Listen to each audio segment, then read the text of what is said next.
we're just going in. Well, I'll give the intro. Ladies and gentlemen, Will Friedle and Ryder Strong, Boy Meets World.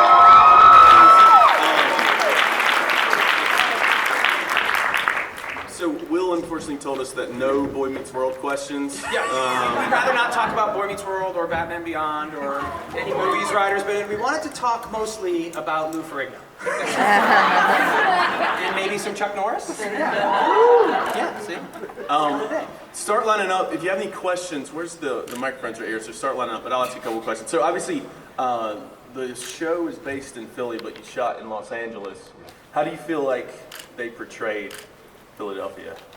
That's so funny. Somebody asked me today where I thought the show took place within Philadelphia, and I was like, we have no idea. Like we really dropped the fact that it was based in Philly after. I mean, the first season, the first couple seasons, you know, Corey was a Phillies fan, and like we made all these references, but then all the local references just kind of dropped away. Like, where's Pembroke University? Like, where is it exactly? No, that's what they would do. Is they would go, of course you're in Philly. Here's your hat. Right. So you'd put on the Phillies hat. It's like, we're in Philly, but that was kind of it. I mean, I would have preferred if they had done some more kind of cool Philly. Right, but it was cool to come back. I first came to Philly to do a movie like 9 or 10 years ago, and it was amazing, like the amount of people that there were more fans in Philly than anywhere else. I was like, oh wow, of course, like it actually makes sense. Awesome. Yeah. Did you ever go to Philly during like the show? No. No. No. The only time we went on location with the show was when we did the Disney World episodes. Excuse me. I'd like to amend that.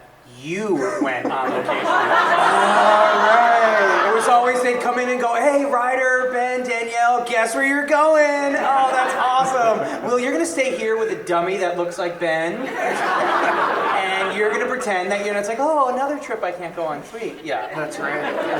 It was really fun. I'm not gonna lie. They like shut down whole sections of the Disney World for us. Yeah. It was a great trip. We had a good taco on set that day. Yeah. And then, well, that's the other thing is people don't realize is the actual house where the show takes place, the Matthews house, was literally directly across the street from the studio that we shot at. So we would drive every day by the Matthews house, just the outside. I mean, it was somebody's house. But they just sold it, and it was on the market in LA as by the Matthews house from Boy Meets World. Yeah, so it was kind of neat that was there. I mean, obviously they film a lot of different shows in that lot. Being kids, were there any shows that you kind of were geeking out over that were filming close? Well, we used to play football with all the Home Improvement kids. Every day. That was our gym class. They were right next door to us. We actually shot our pilot in the same stage as Home Improvement, and then when they picked us up, we moved in next door. And then we moved every 2 years. Yeah, every 2 years we changed lots. So we started at the Disney lot, and then we were at KTLA, which is like a local news lot. And there was nothing around there. They literally said, no, I'll never forget that they came in there like the first day, like, okay, so we're going to bring in lunch, because if you don't want lunch, there's 2 places to eat around here, and one of them was literally a strip club. And it was like, ooh, the Tuesday buffet at the strip club's probably not going to be great for a bunch of 15-year-olds, so we'll find another place to eat. But yeah, that was in the middle of just nowhere. Yeah. And then we were at CBS Radford, which we were right next to Seinfeld. Literally next to Seinfeld. They filmed right next to us.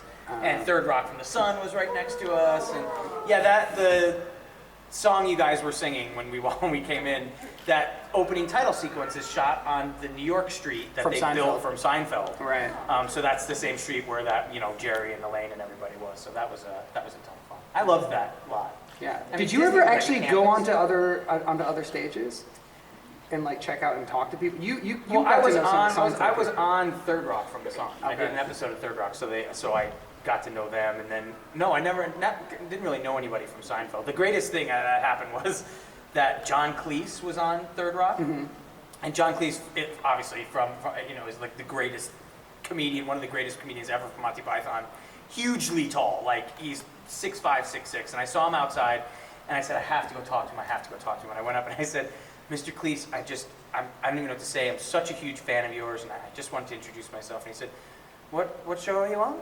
And I said, I'm on a show called Boy Meets World. And he looked right at me and he went, oh yes, unfortunately I've heard of it. And turned and walked away. And he turned and walked away. And I remember sitting there for about 5 seconds and I went, he just insulted me. That's the greatest thing ever. so excited. I was so excited. So yeah, you had little Hollywood moments like that on sets like that, which was really cool.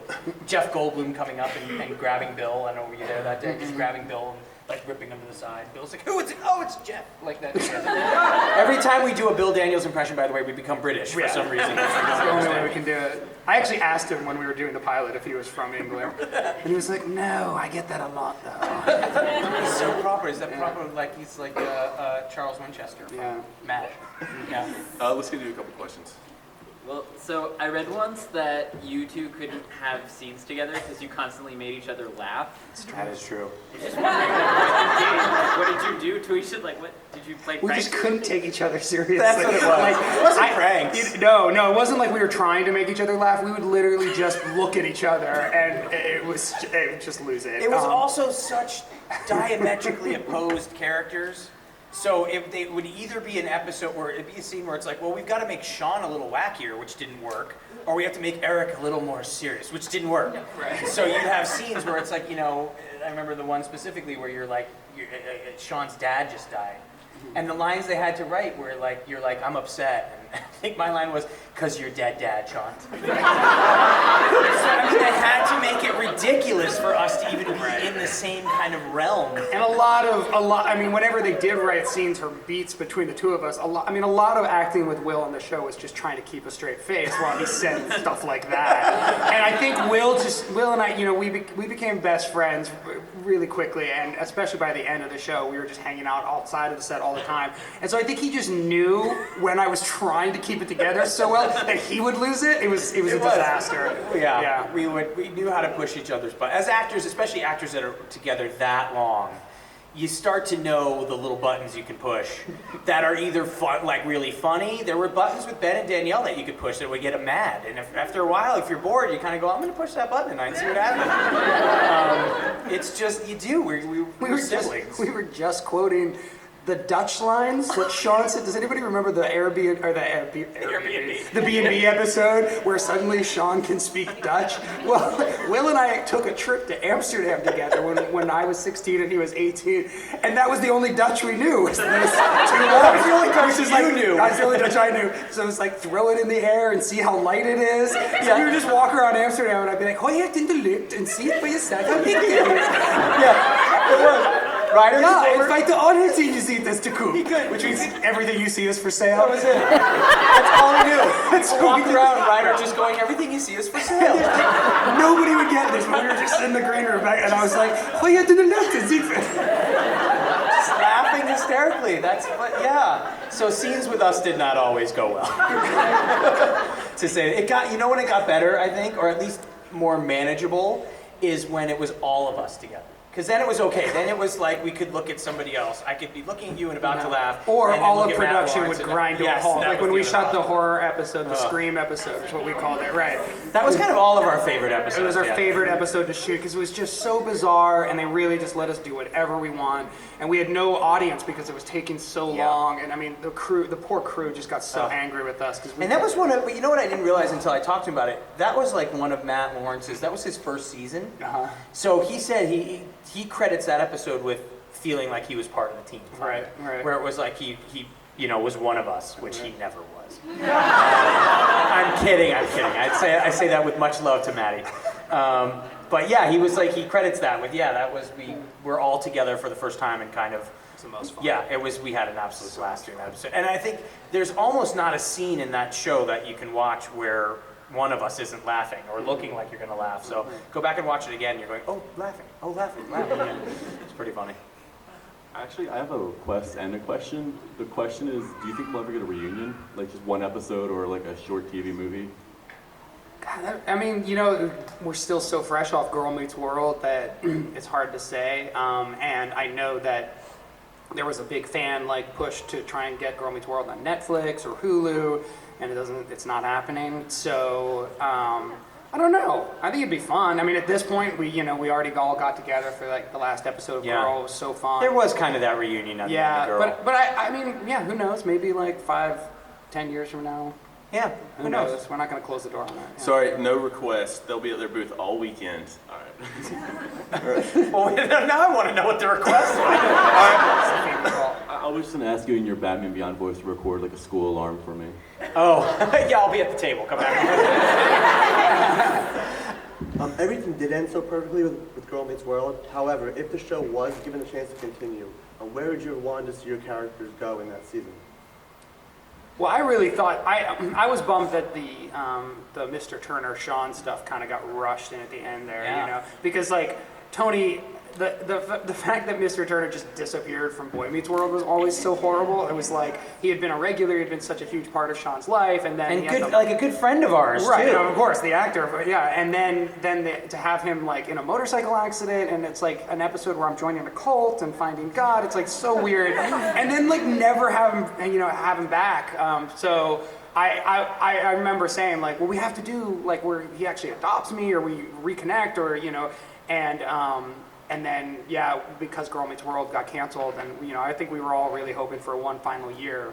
And that would have been a good chance to finish that storyline. I would have liked to have done more with that. I mean, we just kind of had one moment where we hug at the final show. But Yeah, which I would was have liked nice. the whole episode about it. I agree. And then I would have loved to have, I mean, I love working with Sabrina so much. And like, you know, the idea of Shawn Hunter like really dealing with being a dad. Like, I think there would have been some good comedy in there. I think so, too. And like coming to Corey for father advice. Like, I don't know, just, you know, it could have kept going. And that would have been fun. Yeah. Eric would have been president of the United States by the end of the season. Absolutely would have. So you say the Halloween episode was your favorite to shoot. Would that be your favorite as a whole as well? Oh, this is a tough question. Yeah, we always get this one. It's I mean, I actually think the episode "Chick Like Me" is a pretty solid episode. That was a good and, like, episode, the yeah. fact that it's still relevant Yeah. and like you know people still talk about that, and it's just it's a funny you know sort of romp, but then it actually has a really kind of a nice message where Shawn you know gains a perspective on what it's like to be a girl, and it wasn't super fun to shoot. Like I remember, No, I being remember you very had- uncomfortable. you had a well because tough everyone week, I kept remember being that. like, "You're so pretty as a girl." And I'm like, "Come on." You know, it's tough when you walk in and all of a 15. sudden I'm attracted to you. It's a tough week. Yeah. But you did. You in had a tough time, I retrospect, remember that. that was a great episode. Yeah. Yeah, I don't know. What's your favorite? You know, for different reasons, I had a number of different ones for different reasons, but the one the kind of storyline that stuck out to me was the Tommy stuff.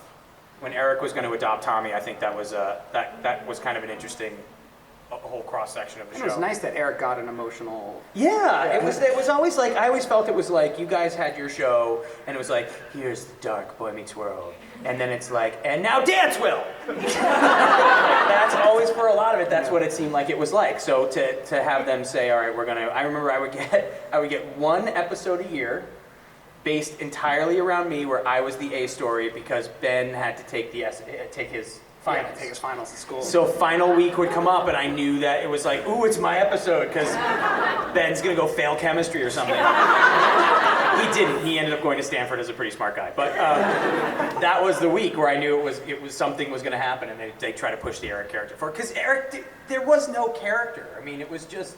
Which ended up being great. Which but was the character. Right, but I the mean, it first was- year, you know, I mean, the whole basis of Boy Meets World, I'm not sure if everyone knows this, but was because you know, you had seen it in a lot of shows like Wonder Years and Growing Pains, and it was either focused on the youngest kid or the oldest kid, like the older, you know, and they really wanted to focus on the middle kid. Like that was the whole concept of Boy Meets World. It was like, what about the guy in the middle?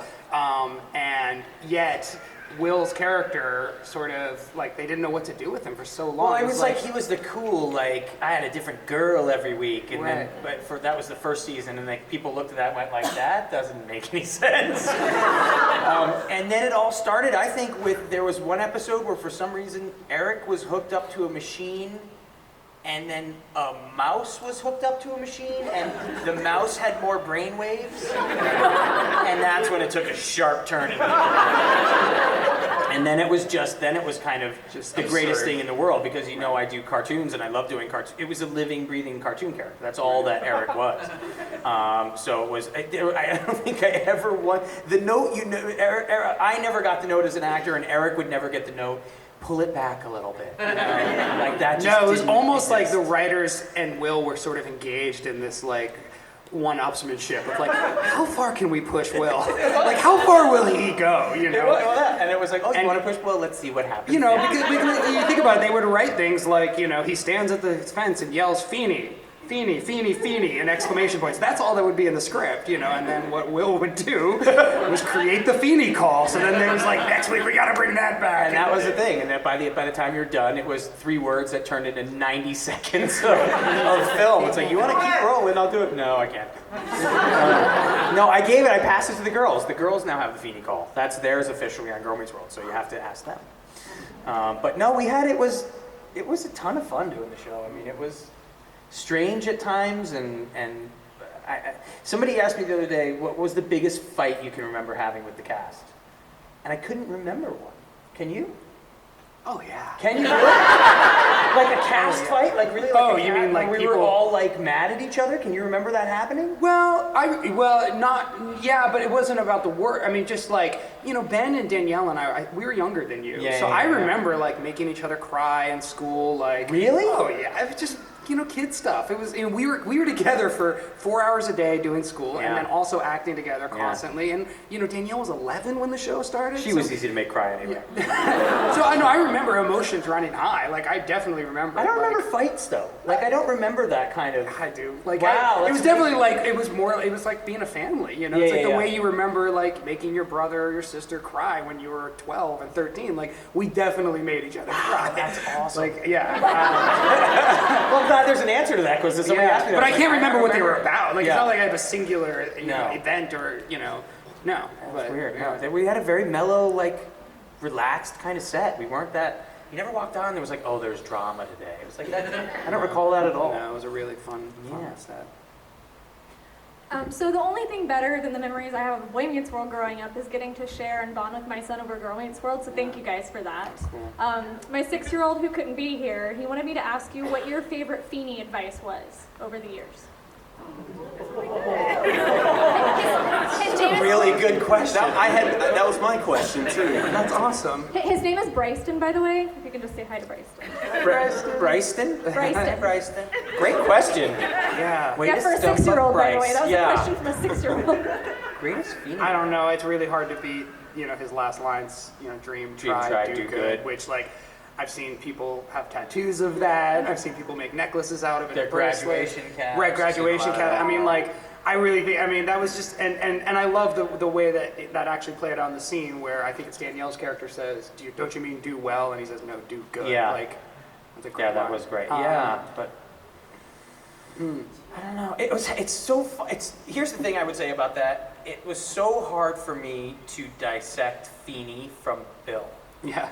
Because we were getting advice from Bill Daniels as the actor every day, whether it was actually spoken or just by example. His professionalism. His professionalism and you know, he never treated us like we were kids. We were actors. We were his fellow actors. So I don't know. Feeny gave great advice, but Bill gave phenomenal advice too. And just, you know, he's one of those guys who is, you're a professional. I don't care how old you are. You're here to work. You're here to do a job. And, you know, he'd say, I remember, it was like the Customato kind of advice where, you know, Customato asked Mike Tyson one time, what's the definition of a professional? And Mike Tyson said, oh, it's when you get paid. And he said, he stopped him. He said, it has absolutely nothing to do with money. He said, a professional is somebody who goes there every day and does their job no matter what they're feeling inside. And that's kind of how Bill was. We never got that side of him. If his call time was 9 a.m., he was there at 7:30. He never missed a line. He never missed a mark. He was a professional. I mean, a consummate professional. And I think I'd gone to shows after that and done shows after that where I worked with people my own age who did not have that work ethic. No. And you saw it instantly where it was like, yeah, I know it's supposed to be here at 9, but it's 11 and I'm rolling in. Ooh, that wouldn't have worked on our set. Not at all. And he would have stopped you with a look. He never would have yelled, but just with a look, like, that's not how we play here. And it was... So I almost look more to Bill advice than I did Feeny advice, to answer your question in a really long roundabout way. That's Yeah. the Eric way. Okay. Wasn't he the head of the Screen Actors Guild for a little bit? Yeah, he became Yeah. the president right as the show ended. Yeah, we were helping during a like, commercial helped him with strike. his- helped him with the campaign and all that kind of stuff. You helped him with the campaign. Sure. Wow. Don't you remember we like stuffed envelopes and did all that kind of stuff? Yeah. That's great. Thank you guys so much. Thank you. I'd just like to point out that there's Yoda back there, and Yoda just looks bored. Just straight back asleep. Yoda just looks sound asleep. Only at a con, it's the greatest thing where you just glance back and there's Yoda. Listen to you, I cannot. Feeding card, do not. Just crazy. Or Unstoppable and all that. So which would you prefer? Would it be the voice acting or would it just be on TV? They're complete. Actually, here's a lot of things that people don't know. Is writers actually done quite a bit as well. I also see that. They're completely different. They really are completely different.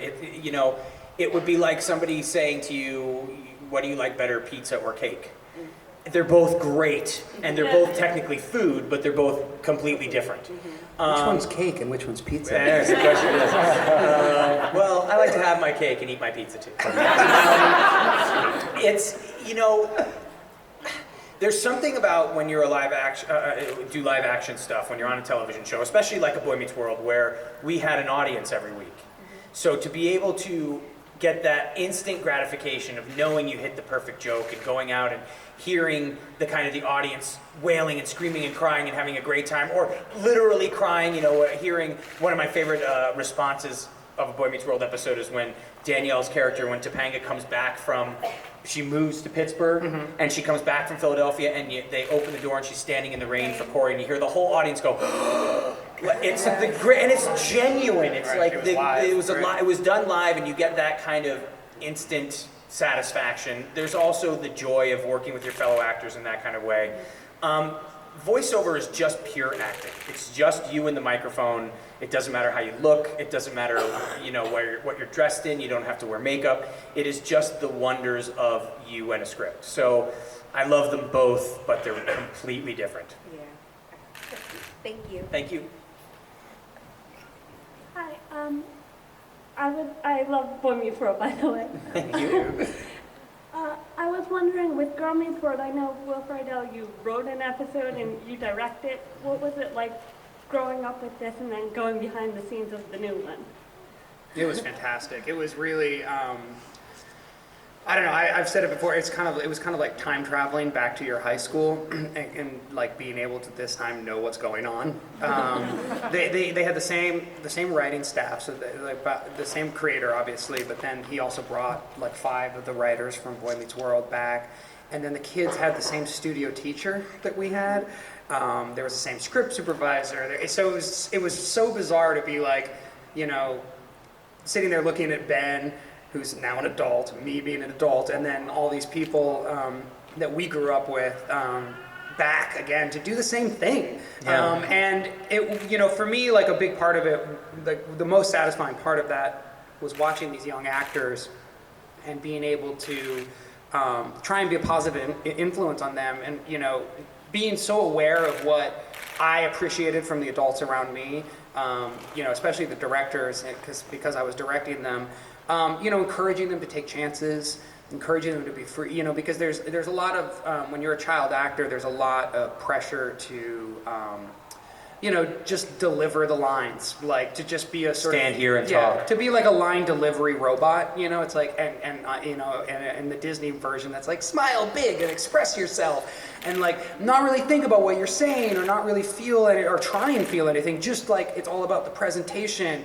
And so my brother and I, we directed together, and we spent a lot of time with the kids because the producers, they write the script and then they come in for a run through after you've spent all day rehearsing with the cast, and then you present it, and then they rewrite it, and then you do that again the next day, and then you film it. So the producers are only there for sort of the end result. So during the day, it would just be me and my brother and the kids, and we would just be like, what do you guys think? Like, let's try this one completely different. Let's every take make different, and to watch them, feel comfortable enough to take chances. And I loved it when directors let me do that when I was an actor, and so being able to give that to them and then have conversations with them, but also like real life conversations. Like there were a few times where we had done all the rehearsal for the day, and we'd still have like an hour or two, and we'd just sit down and be like, what kind of actors do you guys want to be? You know, like look around, because you know no one was asking me that. And when Boy Meets World ended, I was like, oh, this industry sucks, and like ran off to college, you know. And I didn't want them to feel that pressure. I wanted them to, you know, already start thinking about these things. And so, I mean, you know, that was a way of giving back. It was a great experience. Yeah. Writing's awful. It's just awful. I love it, but it's terrible. So it's a very, especially when you're writing with a whole group of people, because you're writing with 10, 15 people. I'm coming in as a guest writer. So, you know, kind of by the end of the day, you're realizing that you're just trying to get your jokes in where you can, and your storyline in where you can. And, you know, writing for on camera is like writing for Boy Meets World or Girl Meets World was far more difficult than, you know, I wrote for Thundercats and I wrote for Teen Titans Go, and the one person who watched Thundercats and Teen Titans Go and Transformers and stuff like that. And that's much more freeing. The animation writing is, you really are, hey, write your episode. There's a lot of fingers in the pie when you're writing on camera, so it's a completely different experience. But just like Ryder said, the greatest part is watching the kids. I mean, it really was. At one point, I know that the three of us were standing around. It was Ben, Ryder, and myself, and we were watching the kids. And one of us, and I honestly can't remember who, just said, "That's us." I mean, we were watching us. It was you're right, a bizarre time machine. Yeah, very, very cool to watch. And Yoda is still bored. I'm just wondering, was there a reason why Girl Meets World was canceled? That's a really good question. No, I mean, I think so. The company line is that, you know, Disney, it had sort of flatlined as far as Disney ratings were concerned. That being said, we were still the highest rated show on Disney.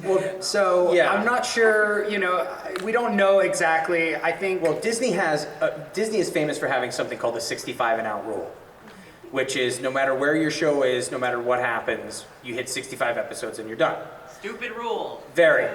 The first show, little trivia, the first show that ever went past the 65 rule was Kim Possible. And it did that because of the fans. It was completely and totally brought back for season 4 because of the fans. But before that, it did not matter what your show was, what your ratings were, and then that was it, 65 and you're done. Then they started to do things like the show with Miley Cyrus, which was making them $1 trillion a day. And then they go, well, why would we cancel this? But still, for the most part, they are kind of hard and fast when it comes to it. There's been different shows that have kind of gone for that kind of thing. 4 seasons is definitely their max, and part of that has to do with union. It's really boring, but labor union issues with crew. Disney is notoriously, they keep their Disney Channel shows very cheap, and they make them very cheaply. Yeah. And so they have agreements with different contracts, so they never want to go over 100 episodes. But also, I think Girl Meets World started to get older for them. Their goal is to really keep an audience until, you know, they want 6-year-olds to be able to watch their stuff and stay with them until they're 12. When they get over 12, they start phasing out, you know, the audience. And so I think they were worried that Girl Meets World would get into high school and dating and things that Boy Meets World was able to deal with because you know, we were on a network, we were on ABC, and Disney was worried about the letters that they would get. Sure. And the other thing to consider is a lot of the Disney Channel shows, they can sell ancillary products, you know, toys. If it's a magic-based show, or if somebody on the show is a singer, they can make concerts. Girl Meets World didn't have any of those components, so I think Disney was kind of like, it did its thing. Eric was magic. Eric became a wizard, the show would have done. Don't think I didn't pitch it. Since both of you have done voiceover work, if you could be any superhero voiceover, who would it be and why? I got my answer. Instantaneous. You've already done Batman. Well, no, because I wouldn't be a superhero. I'm always a superhero. I'd be a villain. I'd be Cobra Commander in 2 seconds. 2 seconds. Cobra Commander from G.I. Joe. Answer. Done. Would you make him sound like the... from the Cobra Commander! Yeah, oh yeah. Destro! I've never thought... I mean, Yeah, I'd be the Joker. I'd be the Joker. Yeah. I'd be a villain too. Yeah. Gotta be a villain. Yeah. Be a fun one to play. Thank you. Thank Yeah. you. She'd be Storm, you could tell by that. Hello. I wanted to ask about the voiceovers. Do you have any rituals, either of you, like when you go in, like you have to have something like a certain drink with you or anything else in the studio with you while you do voiceover? Make it more I did, and it got in the way. I recorded the second half of Batman Beyond, almost every sniffing glue. Most of the Kim Possibles, all of Transformers, and 2 other shows in their entirety wearing the same hat. Jeez. That hat must be disgusting. Oh, you have no idea. You have no idea. It was a Say you hat. washed it. No. And it was a hat given to me by Rob Schneider. And it was one of those things where I was doing the last episode of Thundercats, something like that, and Robin Atkin Downs, who played Mum-Ra, leaned over to me and said, "Hey man, you ever lose that hat, you're never gonna work again." And it got in my head. And so, like an addict, I weaned myself off of the hat. Would wear it a little bit, and then I'd put it on the stand next to me, and then it was just in the car, and now it's just at home. I'm sorry, I have to point her out. I see my wife in the back shaking her head, like, yeah, this stupid hat. But it was, and I would come in, she'd hear the car leave and drive down and then, I forgot my hat. So I did, and that had to go away. Good question. Yeah, I have no rituals, sorry. Thank you. Thank you. I grew up watching Boy Meets World, and I'm also an aspiring actress. Do you have any acting advice? Either one of you? Good question. Yeah. Wow. Acting is tough, you Yeah. know, and it's not tough. Like people think that the tough part is the actual acting, you know, the presentation, but it's a tough lifestyle, and mostly that just comes down to emotional resiliency and being able to take rejection. That's very true. And very true. So I would work on that more than anything, because you know Thick skin. you can't think about whether you have talent or not. You can't worry about it. If you want to do this, you have to do it. You know, and you know, it's one of those things that you should only be an actor if you can't not be an actor.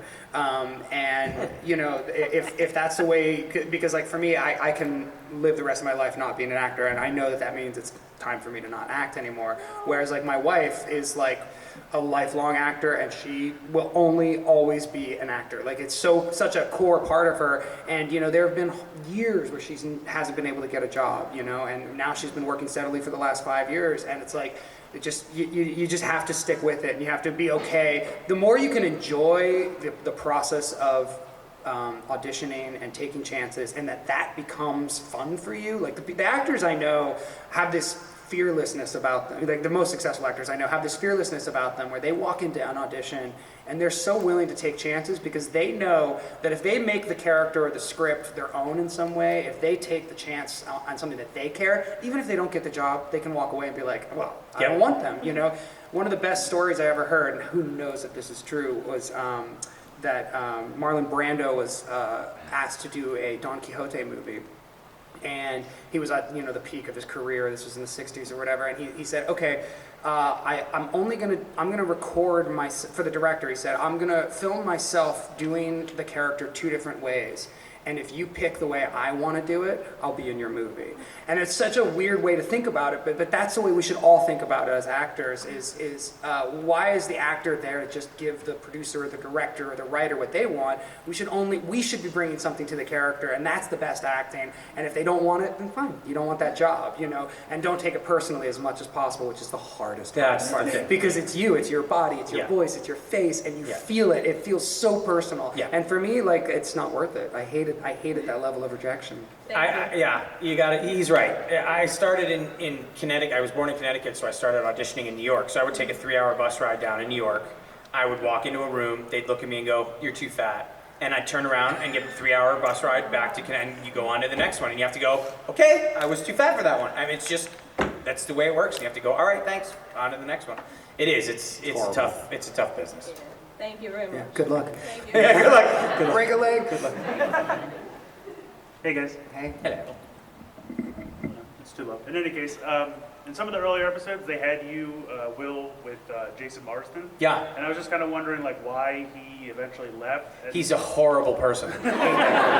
Jason is a terrible human being. He steals things. He lies.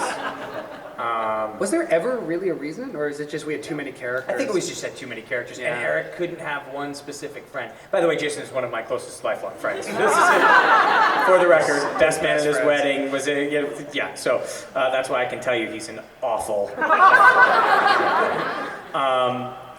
No, I'm sorry. I'm just looking at the Gilmore shirt right now. Got the critical role going. Yeah, it was one of those things where we had a number of characters that did that. Alex Desire, the African American actor who came in, was a teacher for a second. You get network notes. You literally do get network notes. Well, we need a younger teacher to come in. Okay, here's Tony Quinn. Now now he's going to need a friend. Okay, and then next thing you know, you got 14 cast members, and they go, okay, we can't. So people fell by the wayside, and then we made a joke about it. I'll never forget that. Was it you guys who talk about, it's like Lee Norris comes back and he's like, you haven't spoken to me in 6 years, right? And then the guy, you don't want to go down there, and you go, hey, Mr. Turner. It was like, it was a pretty horrible joke when you think of it. It's pretty awful when you think about it, but that's how it was. People came in and they came out, and by the end, even the parents weren't really in the show all that much, because you kind of evolved past that, and yeah, it was strange. So no, there wasn't any specific reason why Jay wasn't there. It just kind of, that character fell by the wayside, and Eric changed so drastically that he needed a different foil, and so they brought in Matt Lawrence. Was that the same deal with the original Morgan? No, she stole things. She was not very happy. She wasn't happy. She's turned out to be she's actually an actor now, and she's great and loves acting. But at that time, she was just a little girl who did not want to be on the show anymore. And it was kind of like, the writers were like, is she, and he regrets not, Michael Jacobs, who created the show, regrets not continuing her character. Yeah. Because, she's turned out to be a great person. But at the time, she was a little girl who was not happy to be on the show. And it was like, we're not going to torture this kid. Yeah, and she didn't want to be, she's a 5-year-old kid. He wanted to be a 5-year-old kid. And Lee Norris, and that was another bummer. The Minkus character was so great the first season, but at the time, Family Matters was still on, and there was this whole like Urkel phenomenon, and the creators of the show were like, we just can't do a whole another nerd, and so they moved away from that, which is too bad because Lee's a great guy, and a great actor, but he's turned out to have. There was never anything. There was nobody left the show for any like personal reason ever. That's the God's honest truth. Nobody was like, oh, they've got to go because of. But it was always a network thing. Or just the size of the cast. Right. And so some characters, unfortunately, kind of fell by the wayside, which stinks. But thanks, guys. Yeah, you're welcome. So we got about 5 minutes left. We'll get these last 2 questions. Hi, I actually have a question for Will. If they ever brought back the Dungeons and Dragons cartoon, would you voice it or write for it? Yes and yes. Are you kidding me? In a second. Oh my God, would I do that? Yes and yes. Yeah. Thank you. Make a constitution check on your way back. All right, so this is for Will. What was it like working with Matt Lawrence and HD Double Hockey Sticks? He steals things. No. Matt's great. Matt and I got along very well. They kind of, again, they had their whole storyline. It was like kind of Corey and Topanga and Shawn. And then it was just, I was out by myself. They put me with Bill occasionally, so it was kind of Eric and Feeney for a while, but that got a little weird. So they knew that they needed to bring somebody in, and then so they bring in Matt, who's the ultimate straight man. And we hit it off right away, and then they asked us if, hey, do you want to go do a movie? And I said, sure, what's it about? And they went, well, you're the devil, and you're, and he's an ice skater. And we went, okay. And we did HD Double Hockey Sticks, and it was coming right off of My Date with the President's Daughter, which turned out to be a really big movie for Disney. Thank you. No, Matty's a great guy, and he's exact. Matt Lawrence is one of those guys where I tell people, the person you saw on camera, that was actually Matt Lawrence. Oh, buddy. I know. He was just, he'd come in and he was Matt, he'd be an hour late. He'd go, oh, buddy, there was a bee in my car. And buddy, I had to stop and I couldn't get the bee out, and the bee brought friends. And by halfway through the story, he was going, you were just late, right? Yeah, I was just late. But that was Matt. What you saw was what you got. There was no guile in Matt. He's one of the nicest. His whole family. I mean, really, you couldn't meet nicer people. Thank you. Thank you. So lastly, I mean, Ryder, you have a production company with your brother. Yep. Anything you want the fans to? No, nothing. I mean, we've been steadily writing and producing stuff, but nothing that's actually gone to air or been filmed for theaters yet. So yeah, but we wrote a feature for Lionsgate. Who knows if they're actually going to make it? We sold the show to Amazon that did not get picked up. So we're pitching stuff constantly. So we'll get something out there. No, the only thing I have a podcast. If anybody's a book nerd out there, I have a podcast called Literary Disco, and we read all kinds of books. Will has been our fantasy correspondent because he's a big fantasy person. So there's an episode you can find, and we have 100. Yeah, I'll bring you back. We have 106 episodes, and we read everything. I was on one. He made us read like a 900-page book. It's a fantasy novel. Oh my God. That was also book 1 of 40. Yeah. It was good, but it was like, Will, come on. I know, I'm sorry, but Yeah, I was so- on a great episode of that show, one of them. How bored Yoda is. It's the greatest thing ever. I can't get over it. And Will, you're on like pretty much every cartoon that exists. Not everyone. Right now, I've got some cool Scooby stuff happening, and I'm Star-Lord on Guardians of the Galaxy, and I'm Bumblebee on Transformers. Thank you, person who likes Bumblebee on Transformers. And then some cool stuff, and as I've told people, we're still working on some things where I personally do not believe we've heard or seen the last of Eric Matthews. So I think there might be some stuff coming down the pipe that might be pretty interesting. There might not. I might just be a liar and a thief. But I think there's going to be some pretty cool stuff. Eric for president. Give it up one more time. Seems so crazy now, doesn't it? Will Friedle, Ryder Strong. Thank you guys so much.